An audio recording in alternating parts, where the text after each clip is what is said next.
for this afternoon, I will be teaching you the CARS model to writing an introduction. Kapag sinabi natin CARS model, it means creating a research space. Meaning, in this world full of research, you have to insist or create a gap between all of the existing research so that you would be able to come up with a research space, a researchable area that you can focus on. Oh. The CARS model says it will help you build an introduction, especially in the STEM fields, and it consists of 3 rhetorical moves, which will help you identify the background, the motivation, and the focus of your research. So, there are 3 moves that we will be discussing this afternoon in order for you to create your own research space. Okay?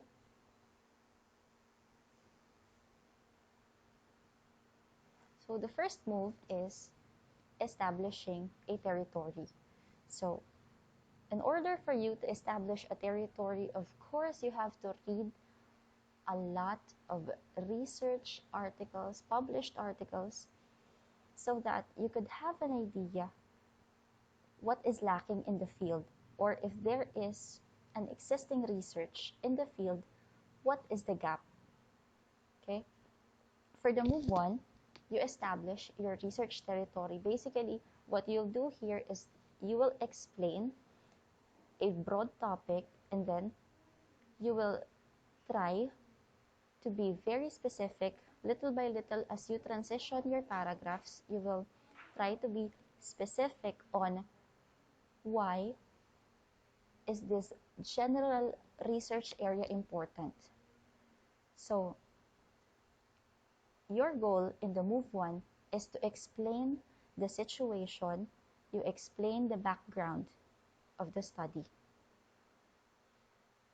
why you are doing a study on this particular area. For example, you would like to focus on second language acquisition, or you would like to focus on discourse analysis, or you would like to focus on linguistic analysis, plagiarism detection, comparative analysis, and all other stuff that you wish to research on. So, ito yun sa move 1. To start with, by establishing, in order for you to establish your research territory, you can use beginning statements like this, because you are trying to picture out, to create a whole picture of a background, why your research is important. So, for example, blank has been extensively studied. Let's say, second language acquisition has been extensively studied. And then you follow up several sentences that supports your first sentence. For example, after saying that second language acquisition has been extensively studied, you say,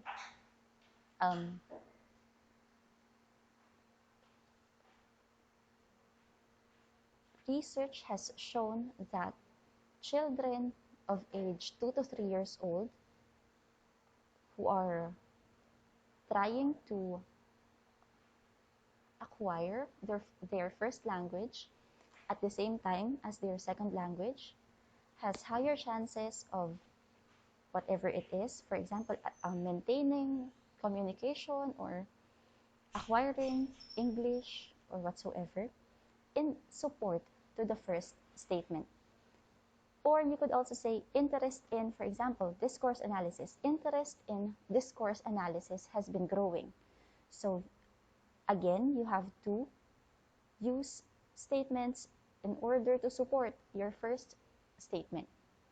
So probably kapag sinabing discourse analysis, you'll say interest in discourse analysis has been growing, and then right after, why or what made you say that discourse analysis is a growing field, or interest of the people has been growing in discourse analysis. And then you can say, there are studies on discourse analysis focusing on speeches of different presidents or different senators or activists, other stuff like that. Or recent studies have focused on. So as I was saying, these are probably beginning statements that you can use for you to establish your research territory. I am not saying that these are the only statements that you can use, but this will make it easier for you to have a clear picture of how it is to start establishing a language or a research territory. So blank has become a major issue. For example, plagiarism has become a major issue in the academic field.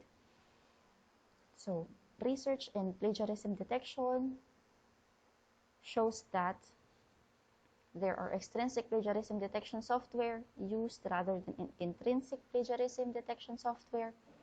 So everything that you say on your first statement has to be supported by another statement. And how are you going to write a lot of sentences with evidences? All you have to do is read, read, read, and read. Always make it a point to read a lot of articles, a lot of references before trying to write an introduction.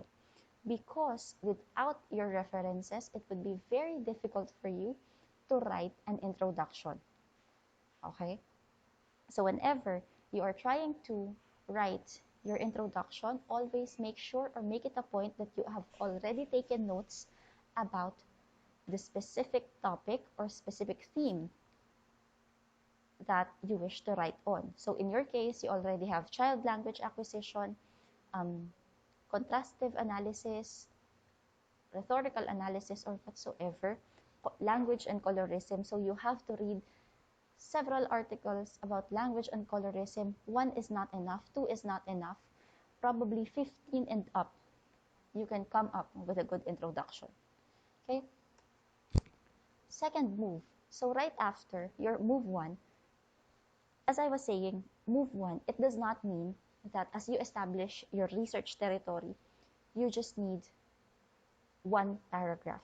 No, it's not like that. It sounds easy creating a background, but then always remember that in your move 1, you also need to cite several studies, probably findings of studies that are conducted before, and you feel that these studies are related to your theme, or working topic. Okay? So in your case, I will be asking you to write at least 5 research findings for your introduction. So that comes before move 2. So for your move 2, what you'll have to do is establish a niche. The niche is also called the gap. Establishing a niche or establishing a gap, meaning it is the reason or motivation for research. So by establishing the gap, you are preparing your audience in order for them to understand how your research is relative or relevant. Okay? So it would be highlighting the problems or the gaps between existing knowledge and previous research. So you'll have to justify that you have investigated a lot of things about this specific area, this specific topic, and it appears that it needs further investigation, it needs further analysis and stuff.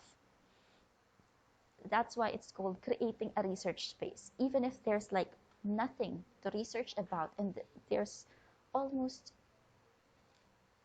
all the information is already there, it is no longer necessary to research, but then you have to make it a point and prove to your readers, to your audience, to your panel that your research is necessary. Your research is something that will bridge the gap between the previous studies, the current knowledge. So it's something that you need in order to grow or to impart, to improve a specific field. So how do you establish your niche, or how do you establish a gap? The first one is you do counterclaiming.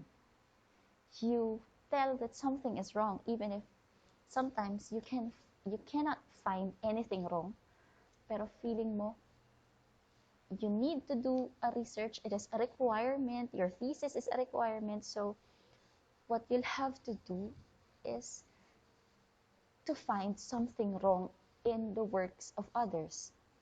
And then second is you could indicate a gap. You say something is missing in this research. It's like, for example, you could say data on second language acquisition shows that children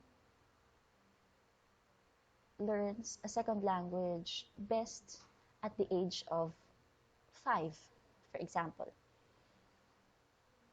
But it failed to analyze if children with, for example, who uses gadgets at the age of 2 to 3 is better in learning, for example, or acquiring a second language. So you'll try to figure out or impose that something is missing so that you'll create your own research space. Third, probably you could raise a question or make an inference that something is unclear. For example, sabi ko nga kanina, at the age of 5, parang that is the best time for a child to acquire a second language. But then probably previous, you can say, previous research does not clarify or does not explain the points how a child could acquire a second language. Or the third one is you continue a tradition by adding something. No, fourth pala, I'm sorry. The fourth one is that you continue a tradition, you add something. It's like the knowledge that has been existing is not enough, and it is necessary to conduct your research because it would add to the repository of knowledge that is already existing. Okay? So that's it. Here are the language used for, or sentences that you can use to begin establishing your niche or establishing the gap. So the first one is previous studies of blank have not examined. So previous studies of plagiarism detection, for example, have not examined the use of linguistic analysis or meta-language in plagiarism detection. So you are claiming that something is not examined in the previous studies, or you could say some studies, such studies are unsatisfactory because, or one question that needs to be asked, however, is, it's like right after telling all the facts, you still need to ask a specific question, and that question is whatever your whatever gap you found in previous research and whatever is your theme, probably. Or research on blank, or research on language and colorism, for example, has mostly been restricted to women of this age and this nationality, stuff like that. So you could say probably it is necessary to conduct a research on language and colorism within the students of BSE with age 16 to 18 or 18 to 21, stuff like that. So probably in this part of establishing a gap, you will also introduce your working topic or working theme. This is the part where you'll say, this is our topic. It has to be done because previous research failed to do this. Okay? I hope you're getting the message across. One minute.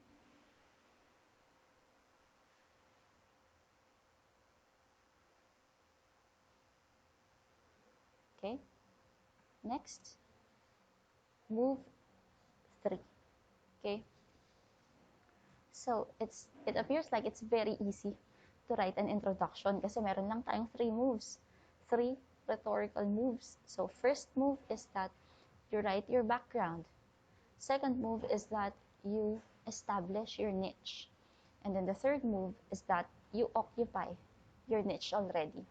You occupy the gap. How are you going to occupy the gap? So, you will be responding to the need for further investigation. And then you will be explaining here in your move 3 that your research addresses the need identified in the gap in the previous step, okay? So that here you will be listing specific research objectives, your research questions, or your methods. So in your case, I will be asking you to write your research problems, 2 to 3 research problems, okay? So that is how you're going to occupy the niche. It's like you will be having your own aims for your research in order to occupy the gap that has been established in move 2. So by having move 3, that is the time that you get to fill in those gaps. Okay? So how do you occupy the niche or occupy the gap? So probably you will be outlining purposes of your research. So this is the time that you'll get your problems or statement of the problems ready. So in science-based research, there is like a list of research questions or hypotheses that you can use. But in our case, probably in correlational studies, they use hypothesis. But in language research, in this specific research that you'll be doing, I would not require you to have your hypothesis back. It's just that I will be asking you to outline the purposes of your research, and that would be your research questions. And right after, you will be asked to have your conceptual framework or theoretical framework that you'll be using for the study. So the course model in writing an introduction is basically you already have your review of related literature embedded in the introduction, and you'll no longer need to have a separate section for review of related literature. In some cases, or in some schools, they have a different format probably, but on whatever school you are enrolled in, you follow their format. But in our case, I will not ask you to have a separate section for the review of related literature. It would be already embedded in your move 1 as you establish or as you create your research territory. Before moving to move 2, you have their significant findings that leads you why is it necessary to conduct your research. Right here, meron din ditong announce principal research findings and indicate the structure of the research process. But since I would not also ask you to have your initial research findings in the introduction already, nor have the process, because the process may be part of the conceptual framework that you'll be using, but mostly the process would be on the methodology part. So I would not force you to write such things in your introduction. So the language for occupying the niche are as such. So the purpose of this literature review is to, or the study aims to, whatever the aim of your research is. And then the last two, the evidence collected from this study demonstrates, or this review outlines or examines. As I was saying, I would not force you or ask you to write initial research findings in your introduction. Okay? So basically, it would be the part where you write your statement of the problem or statement of objectives. This study aims to first identify if ganito, or analyze, investigate, whatever your aims are. Okay? So right here, I have an example of a short introduction with the 3 rhetorical moves. So the first one is stress. For move 1, stress is an ever-present factor in the lives of university students, many of whom may have difficulty regulating stress and functioning to their fullest potential. So that is establishing a research territory. You get to explain the whole situation, what is going on, and this is, my research is going to be related to stress. Okay? Many individuals, this is related to the first sentence, many individuals choose to relieve stress by listening to music, and stress relief as a result of listening to music has been researched through both physiological and self-perception studies. So this statement is in support to the first statement. So the general picture is that stress is existing. And then the second statement says that there are individuals who relieve their stress by listening to music. Okay? So we are trying to figure out na stress and then listening to music. Okay? Where is it leading to? And then right after, it is supported with studies na.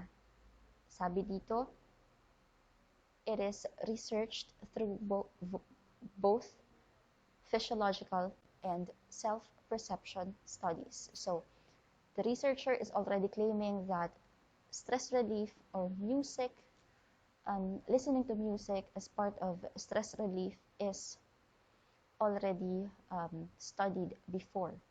So in this part, he will already be, or the researcher will already be discussing the different findings related to music listening and stress levels. So according to the sentence, music listening decreases physiological stress by indirectly decreasing cortisol levels, a hormone linked to stress levels, through a downregulation of the hypothalamic pituitary adrenal axis. So this is according to Linman.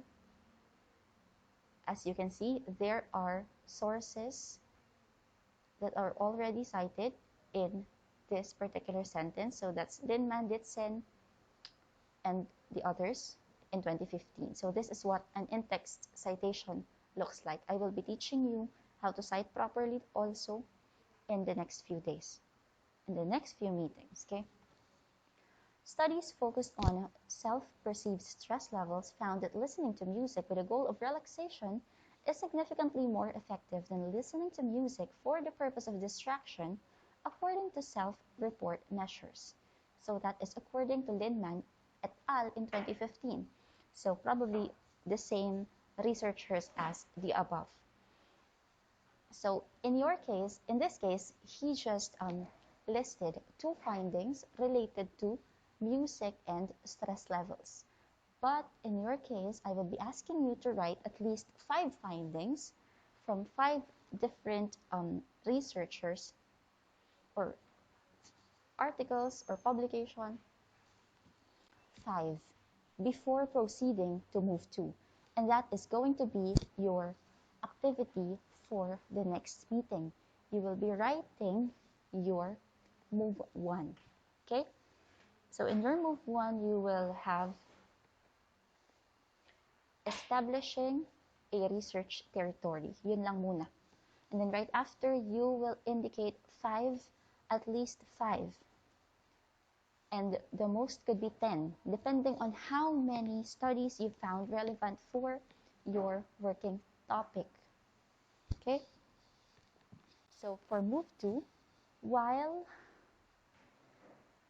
positive relationship between music and listening, music listening and stress relief has been supported within the general population.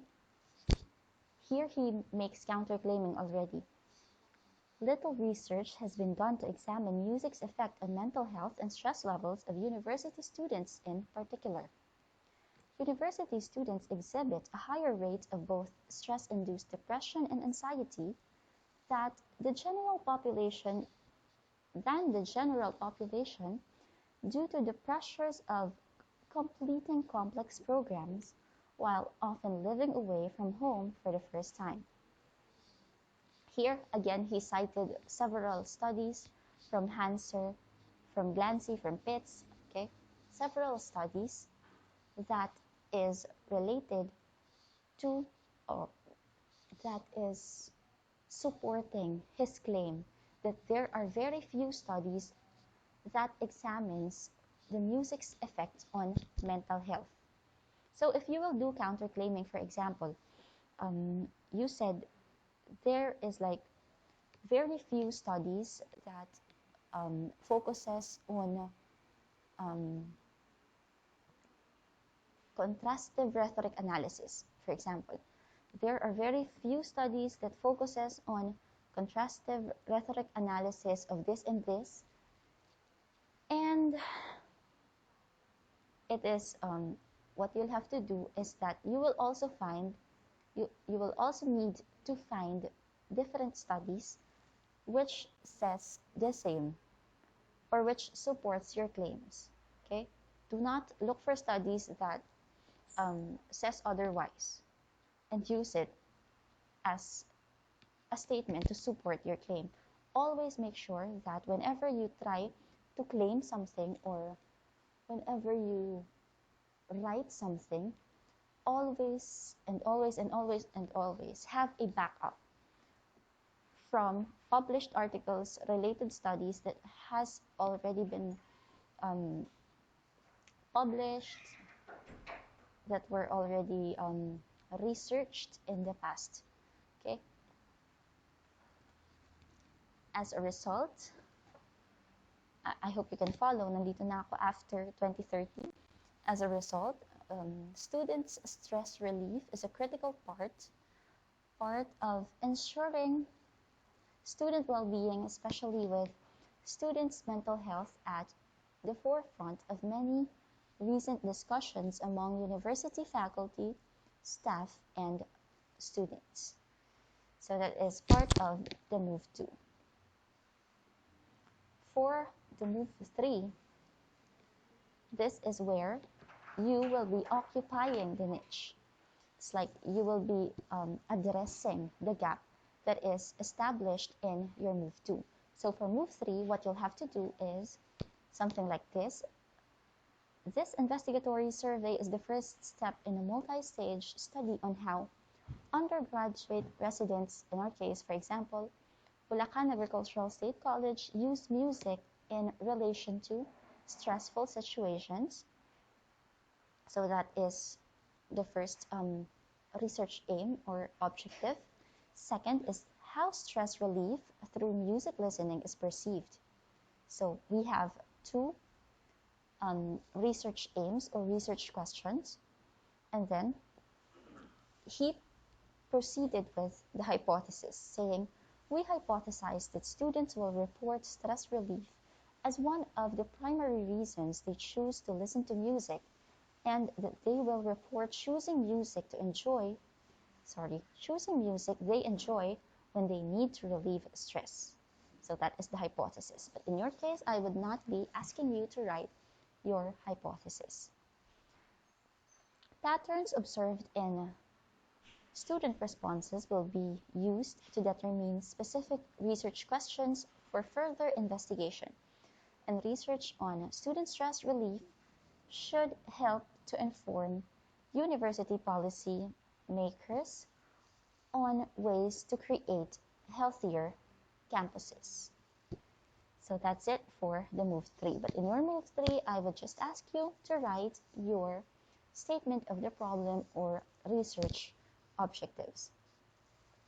Probably I would be asking you to have activities identifying the move 1, the move 2, the move 3 for some reasons.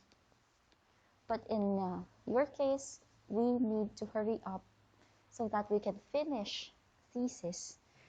Kailangan tayo ay mauna sa iba. Kasi this would take a lot of time. Okay? So probably you can start writing your move 1 na for the next meeting. And I will not meet you during that time. It's your time to write. And then for checking on that day also. What? Anyway, do you have any questions regarding the 3 moves? If something is unclear to you, this is the time for you to ask your questions na. Ma'am, Yes. ano nga po ulit yung laman ng introduction, bale? Ng chapter 1, rather? We follow the IMRD format in writing a research. When we say IMRD, so we have the introduction, the method, results, and discussion. So in IMRD, meaning sa introduction, alone yun. Introduction only. And then this chapter 2 would be your methods, and then the chapter 3 will be your results, and your chapter 4 will be your discussion. Oh, no. Chapter 3 will be your results and discussion, and your chapter 4 is your conclusion. Okay?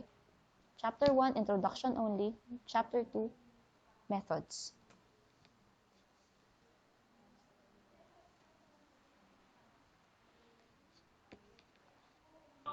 Okay po, thank you. Ma'am, question po. Yes. Yun pong RRL, kasama na po siya sa chapter 1? Yes. But Okay. you would not write a specific part pa for the RRL. It would be embedded in the introduction already. Okay po, ma'am. Thank you Okay. po.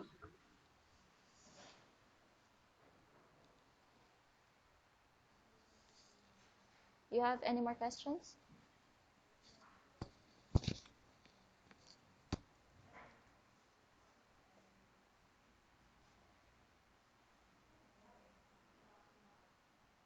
Chapter 1. In your chapter 1, it would be the introduction. Under the introduction is the statement of the problem and the significance, and then the limitations. But for this time, I would just be asking you to write your move 1, but the format I will be sending to you via Google Classroom. The complete format of the whole research. Okay po. Thank you po ulit. Okay.